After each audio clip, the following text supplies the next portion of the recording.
श्री स्वामी समर्थ सर्वांना. हा व्हिडिओ जर आज तुमच्यापर्यंत तुमच्या फीडमध्ये तुम्हाला दिसतोय, तुमच्यापर्यंत पोहोचतोय, तर व्हिडिओ शेवटपर्यंत नक्की पहा. कारण कदाचित तुम्ही जर कुठेतरी संकटात असाल तर स्वामी ह्या व्हिडिओतून तुम्हाला नक्कीच काहीतरी निरोप देऊ इच्छितात. म्हणजे जेव्हा आपण बऱ्याचदा संकटामध्ये असतो ना, तेव्हा आपण आसपासच्या लोकांना आपलं संकट सतत सांगत असतो. असा प्रॉब्लेम चालू आहे माझ्या आयुष्यात, तसा प्रॉब्लेम चालू आहे, म्हणजे आपण त्यांना ते शेअर करत राहतो. पण आजूबाजूच्या लोकांना ना ह्याच्याशी काही घेणं देणं नसतं, खरं सांगायचं झालं तर. स्वामी या बाबतीत असं म्हणतात की तुझं जे संकट आहे, तुझा जो काही त्रास आहे तो मला सांग.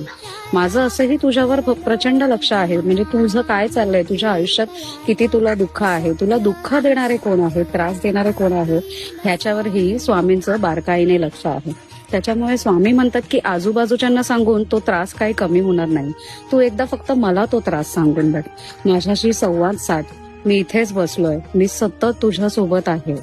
त्याच्यामुळे एकदा माझ्याशी फक्त बोलून बघ. मी स्वतः जरी तुझ्याशी बोललो नाही तरी कोणाला ना कोणाला नक्कीच पाठवेन तुझ्या मदतीला. आणि तू माझ्यावर तेवढा विश्वास ठेवलास ना, तर तुझे हे संकट अगदी आरामातपणे सहजपणे दूर होतील. त्यामुळे असं जर तुम्ही काही संकटात असाल तर एकदा फक्त स्वामींशी संवाद साधण्याचा प्रयत्न करा. म्हणजे मी माझ्या आयुष्यात आतापर्यंत तेच करत आली आहे.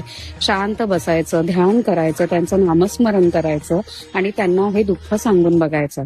आणि कसं कुणास ठाऊक पण ते दुःख म्हणजे अगदी सहजपणे निघून जातं आयुष्यातून.